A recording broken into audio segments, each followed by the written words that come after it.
Hello, everyone. Thank you for joining us. My name is Allison Ritz. I am the Director of Product Marketing with VisibleThread. If you've joined us before, welcome back. And if you are new to our series, welcome. We meet every other Thursday and talk about all things. So all things proposals, RFP responses, opportunity sourcing, and then we talk a lot about IT adoption, what the new kind of workflows are looking like, where IT is fitting into our processes, and how it can help in the most effective ways. Today, we are going to talk about AI. AI can write the proposal, but can it defend it? So the answer a lot of times is no. So we want to show you how a combination workflow, so a trusted proposal workflow pairing generative AI with deterministic technology is the best approach. So look at that from a review perspective, from a defensibility perspective.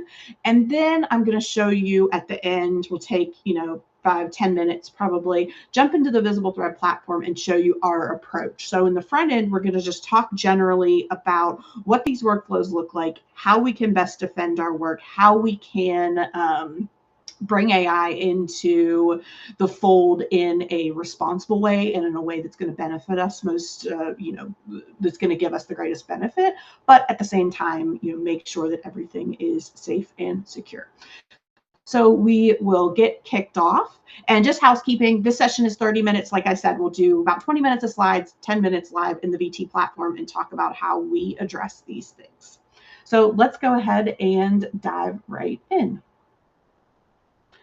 So the first thing that I want to talk about is what happened when we're putting generative AI or we're instituting generative AI into our systems. Now, most of the folks that we talk to are using it in some capacity, whether it's content generation, whether it's, summarization or overviews, that they're using it in some capacity throughout the process, but it may not be completely standardized. So if we're talking about what changed, the column on the left is very valid, and certainly we're celebrating because we've seen some wins already. So we're drafting in hours, not weeks. So we're getting to that first draft more quickly. And with the improvement of the models, that content is getting better and better. So we can generate outlines, we can generate first draft content, we can do summaries, we can manage sections, lots of things that we can do and are doing really effectively. Again, analysis. So initial analysis, it's like having another person on the team. I like to look at it that way rather than, switching out or taking a place, that we have another analyst with us to identify gap reviews, win themes, assess the overall quality of our responses. And in some teams, maybe yes, no, that we are able to cover more pursuits and we're able to have a broader picture of everything that what's going on. So I always like to reiterate the fact that when I talk about these things and talk about, where Gen AI fits and where it can fall down, that I'm not being dismissive of Gen AI at all. It is genuinely valuable and it's something that we all should be using. I use it every day. But really, the important thing is where does it fit best? Where can we make sure that it's credible and acknowledge how we can use it most effectively? So the other side of that coin is what didn't change. So what is still the same regardless of how we're creating the content? So our evaluators are still scoring on every requirement. So whether we are responsive or non-responsive, that fluent prose or structure, things that you get in some of your generated content, doesn't really matter from a scoring perspective. It's how responsive are we being to requirements. Then, contracts teams still need sources. So every commitment that we make, every claim that we make is going to get read back to us when we get to the negotiation phase. So we have to make sure that all of that tracks. And then one miss still can end the bid. So a single skipped requirement, a single skipped item can disqualify us. And the reality is that risk has gotten a bit larger now that we've introduced Gen AI into some of the approval processes as opposed to more efficient. That's where we can scale some of that dysfunction. So next, I want you to think about this like rooms. So if we kind of walk left to right, so just you can pick a couple here, good ones to dramatize when we think through. So think about the way that this works. So I want you to think of these rooms, and we're thinking about the scrutinization of our actual responses. So where are our responses? Where's our submission being kind of called up for questioning? So of course, internally during color review, but then when we get into submission and evaluation, so submission is not the finish line. So it's really where the scrutinization starts, and really where, if we have any gaps or issues, things are going to start to fall down. So thinking about evaluator scoring, orals and clarifications, can we walk through these claims? Can we point to the sourcing information? Contract negotiation. So what did you commit us to? So we're moving in and saying that we're the preferred vendor here. Well, what have we actually committed to? And is everything buttoned up there? And then if we have a protest, if we're debriefing, can we reconstruct how this was built, both for ourselves and for the customer? So ultimately, we want to think about this. We're asking the same question in all of these spaces in kind of just different costumes. So we want to know, where did this answer come from? And if we can't answer that, if our proposal can't answer that, you get exposed across the board, because you question one, you begin to question all. So it's really important to be able to defend ourselves and to be really aware of where the information that we're referencing is coming from. Now, thinking about generated content, so that's a good transition, and I want you to think of it from that lens. Think about, the rooms that you're walking into where you're going to be asked questions about the claims that you've made.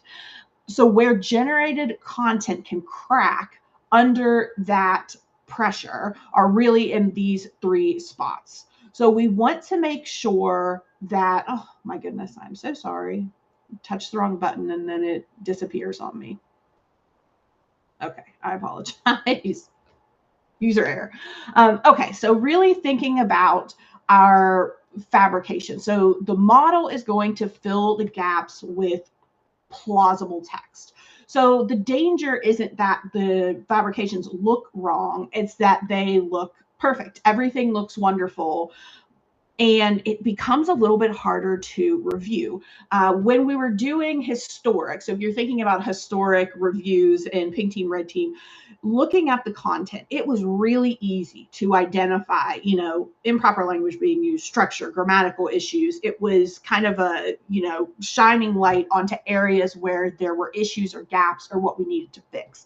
Reviewing Gen AI drafts looks a little bit different, because at first glance, it all seems plausible. It all seems reasonable. It's well written. It's well structured. So then you're really getting into the nitty gritty, because a bad citation, clause, bad reference, it's going to read perfectly, but it might not be defensible and maybe incorrect. So when this happens, when evaluators are checking a reference, they're kind of checking a proof point, and that falls down. And then again, you begin to call everything into question.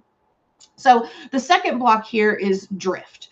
So you have the same prompt, different answer each time. So drift is something that we're familiar with in a lot of areas. But when we talk about drift, when it comes to content creation, what we think about is you can run the same prompt, and you've likely see this over and over again, and you're going to get the answers are going to be a little bit different every time. But the more that you build on that, or more that you build on a chat window or a workflow, you're going to start to drift. The answers over time, if you're working in the same space, don't get smarter. So they get a little bit more muddy.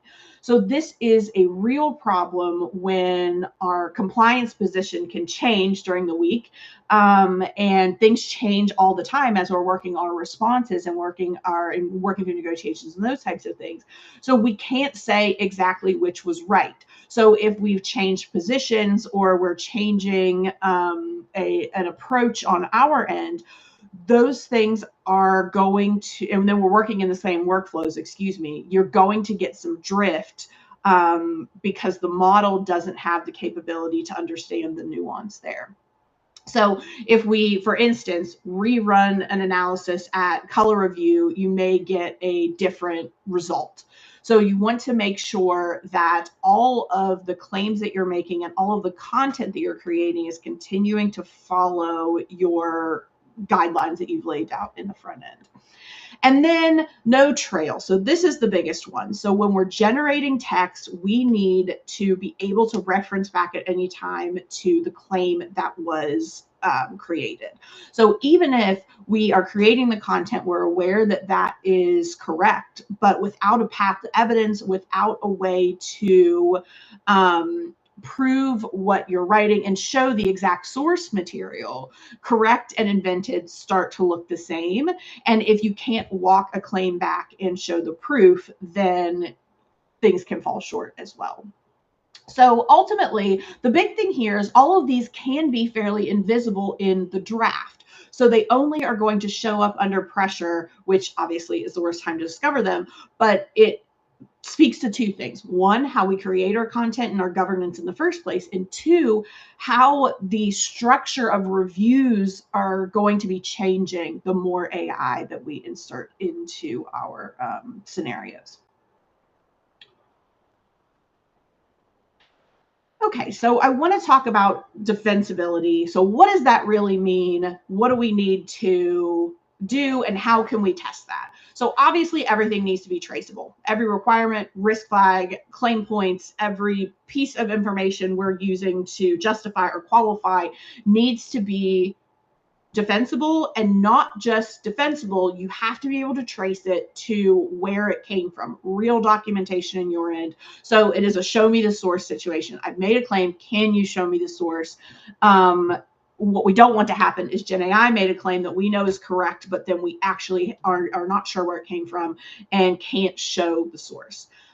Second, it needs to be repeatable. So if we're running the analysis, we need to get an identical result. So today, later, during a protest down the line, we need to make sure we can run it again and get the same result. That's where we're going to run into trouble with Gen AI. Because like I said, we do have that drift. We do have that variability that you don't with some of the other approaches. And then reviewed. So we need to understand from a governance perspective and from a version control and traceability perspective, who is the person that reviewed this?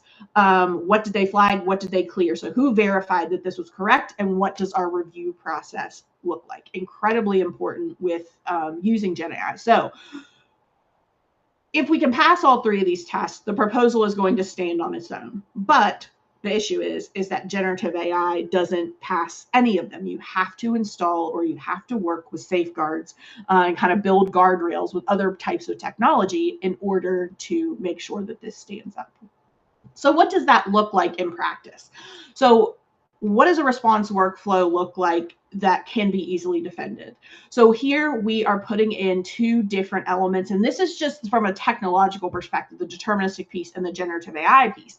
Then you have to think about the human element of it as well. So where does the human element come in? Where's the verification on that side?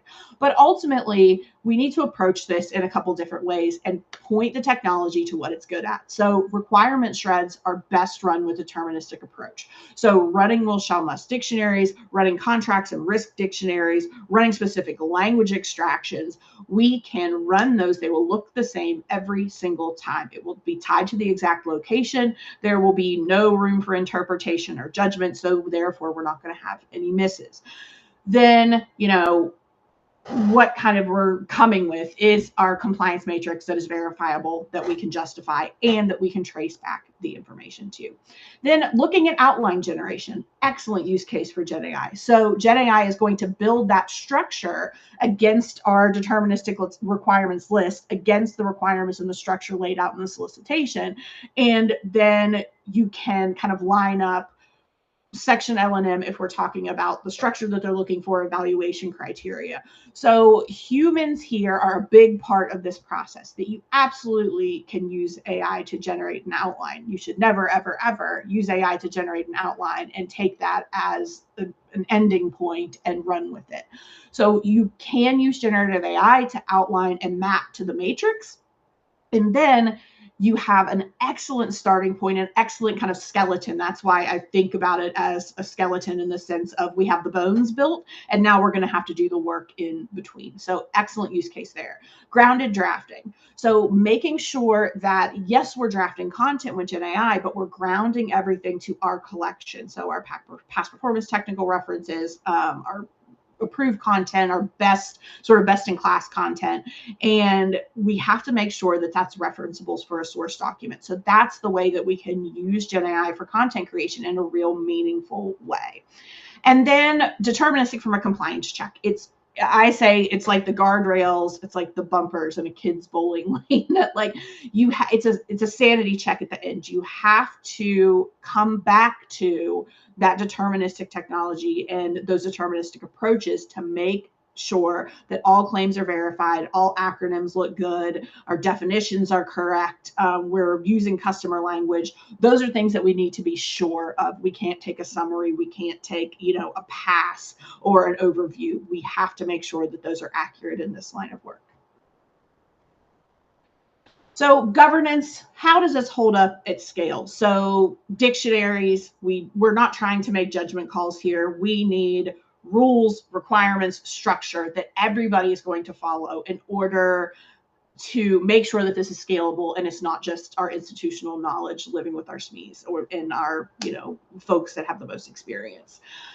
Review trails on everything. So I've said this a couple times. I keep kind of hammering that in, that we want to make sure that as we're working through, we have review trails, we have our breadcrumbs back to where the information came from, and we can see who has reviewed, where did the information come from, who signed off on this, what was the justification. So we need to make sure we have that so it's easy to audit and easy to go back on. Workspace-wide visibility. So we need everything to live in the same space where everyone can see them. So not a download folder or an export or a file that we're looking to find or something that's been put somewhere in SharePoint that not everybody has access to. So in one workspace, in one space, we can see the work that's been done. That helps it to not fall down as we move from place to place. So we can see that the work that's been done before us, we can see all of our structure, we can support team collaboration and have visibility into everything that we need so nothing gets missed. And then exports. So being able to export information and store it. I know I just said the opposite, but in practice, I mean, for the record, for the review, to make sure that you have that audit trail when you have questions called or when there's information that needs to come up. So making sure that we can export and store this for your justification and use down the line. So kind of our pre-submission test, 5 questions, top level, that you can go through to make sure that you're going to be able to pass that test. Number 1, can I point to the page and paragraph for every item in the matrix? Can I show exactly where it came from and why we're classifying as a requirement and why we're responding to it? 2, if we reran a shred today, if we reran requirements pulls or knowledge pull solicitation on the solicitation or our response, would they get the exact same matrix? So is this repeatable from an analysis perspective? Therefore, is it trustworthy? Does every factual claim in the draft link back to a source document? Have we grounded our content? Are amendment changes accounted for exactly line by line? And can we point to that in a report?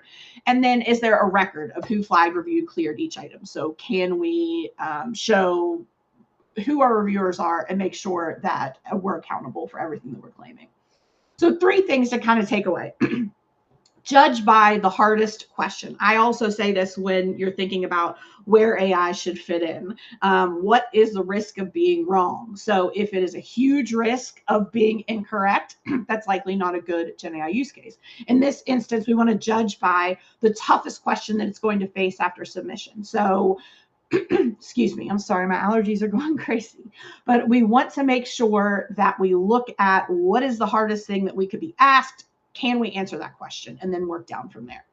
So Gen AI is the right tool for creating content and servicing themes, but we need that deterministic piece of the puzzle for making sure that we're certifying. And then building in our defense, making sure that our process is repeatable, our process is standardized, it supports where we are bringing in technology from a human element, from a review perspective, and that everything is traceable and we're keeping records as we're running these workflows. So if we don't do that in the front end, we can't go back and find it later. So make sure we're thinking about the review while we're creating content and while we're doing things in the front. So what I want to do now is jump in really quickly to the VisibleThread platform, show you what that looks like in practice in our world. So a deterministic shred, what grounded content creation looks like, and how we would manage amendments.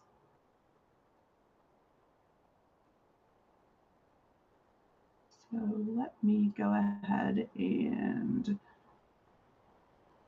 share this screen.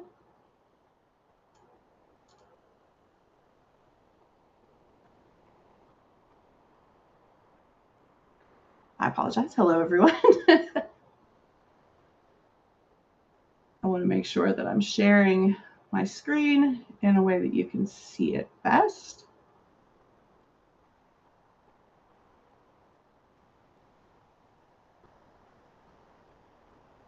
Okay.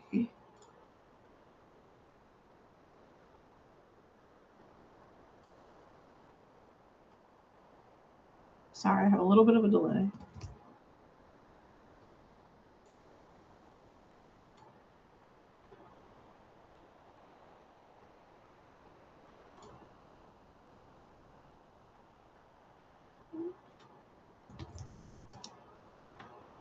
Okay. All right, I think that that's correct. Okay, perfect.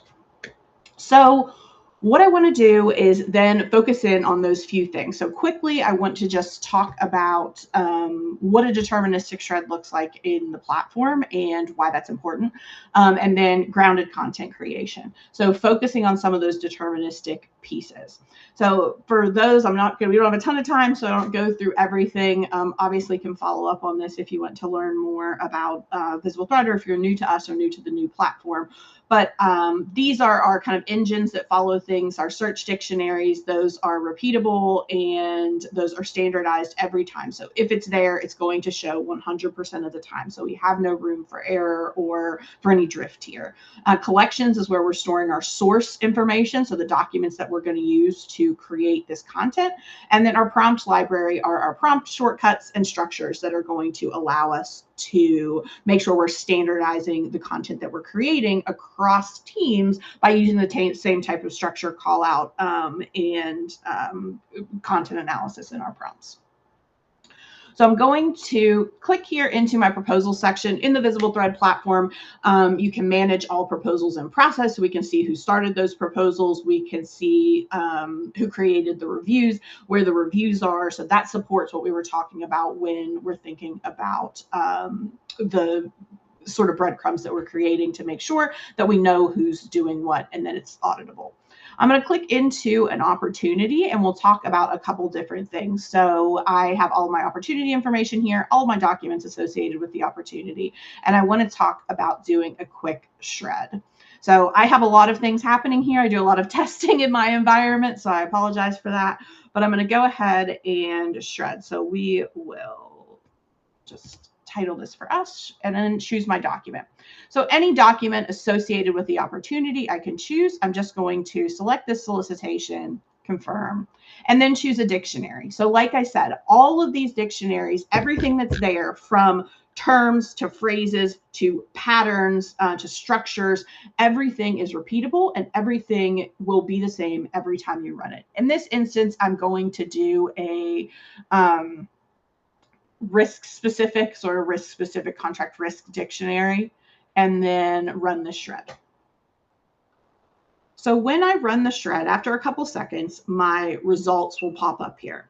So not only do I have my list of terms here, my categories and my terms contained within, I have all of my will, shall, must. I have then language that I'm looking for that's important to me from a contractual perspective, from a risk perspective. So, liabilities, termination, intellectual property, on and on and on. So if I expand one of these, what you're seeing is color-coded. These are our terms. These are our concentrations. So this is what we're seeing within the document itself. So this makes it really easy to select specific items, to select specific categories, drill down into what those look like, as well as be directed to where they are in the exact solicitation. So this is giving us a direct connectivity from our solicitation document to the exact sourcing information when we're creating our compliance matrix, when we're identifying requirements, when we're verifying requirements as things change. We can make sure that, number one, this is right every time. If there's specific language or specific items that we need to find, we will be able to see those every time. And if anybody on the team comes in and runs the exact same thing on a document, you're going to get the same answer every time. This is an excellent way as you move into review. You can do this same work. So if I have my choose documents, some of these documents will be my solicitation, so documents that I've created, my working responses. So I can apply the same idea if it's customer language, if it's win theme language, if it's all of those types of things. So we can make sure that we can create all this beautiful content, but then we can kind of hold it to task and make sure that there aren't any misses or issues or contractual positions or anything else that we have kind of signed ourselves up for. So I know we are at time. I'm going to show one more thing and then we will jump off, but I want to talk quickly about the proposal outline and proposal writing. I've created a solicitation here, and what I'm doing is I'm going to respond to create a response. So Gen AI has created this beautiful outline, done an excellent job of structuring everything for me. What I want to do is I want to begin to respond to the outline. So I've created the outline. And again, like I said, Gen AI creates the outline, but you have all of the kind of onus in the world to edit, to change levels, to change structure, and work with the outline that's been pulled. But what I want to do is I want to respond to a specific requirement. So follow a process that I say, I want to respond to this and start writing. I'm immediately pulled into my creator mode. So in the creator mode, what I can do is I can then respond to specific items. So I want to respond to this space. And I do have some shortcuts for this, but I want to just do a quick, short, visible demo for you. Okay. So, and then the prompt shortcuts, we have some other information on this and can follow up on that too as well. But prompt shortcuts can also work through directives and things and will respond to requirements. But this is the important part here, is using the collection. So I want to use this collection and bring in a capability narrative. So this is asking me about my services, support services approach, troubleshooting, workflow optimization, data report generation. What I'm using is my capability narrative and my documents around how we as an organization approach these things. So when the content is created and when the content is generated, we're going to start to see references. So we'll see references to the exact documents and the exact claims that were made in our space. So obviously, we are pulling information and creating new information, but using that source documentation allows us to make this traceable and defensible. That's the biggest piece of this puzzle. So the system is identifying and it's responding to everything that's been asked for here. It's showing support models, it's showing escalation procedures, all of the things that we have been asked for in the requirement. And then, of course, we see our reference pieces. And this will go through, I think I have a couple more that it's going to generate me content for. And then I'll show you what the referencing looks like. And then we will jump off. Okay. Oh, not okay. Sorry. I have one more.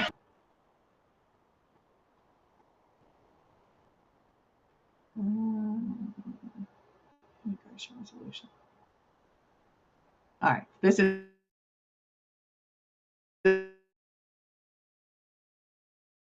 the last one. Okay. So we see everything that's been addressed. So we have our guidance delivery, troubleshooting, workflow, data reporting, integration. So we have a title and a section for each. We have our visuals and support.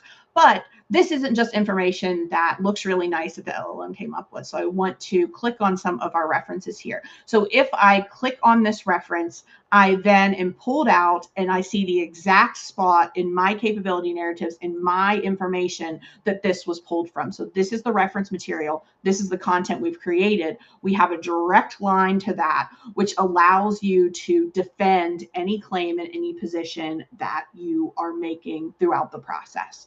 So that part is really important because we want to make sure that we are defensible and that the content that we're creating is not just correct, but it supports our best positioning. So I'm going to stop there. We're a few minutes over. Thank you all that hung on for the extra few minutes. Would love to continue the conversation. If you have additional questions around VisibleThread's approach and how we approach these combination workflows, or just general questions about combination workflows, about the best use cases for Gen AI and where deterministic technology can be really helpful, would love to continue that conversation and share some additional material for you. If not, have a great rest of your day, great rest of your week. And then we will see you at our next session in 2 weeks on the 25th, I believe. And we, again, will be discussing some of the spaces in AI content creation, as well as how we can reference and improve some of our collaboration. So again, thank you so much. Have a great rest of your day, and we'll see you soon.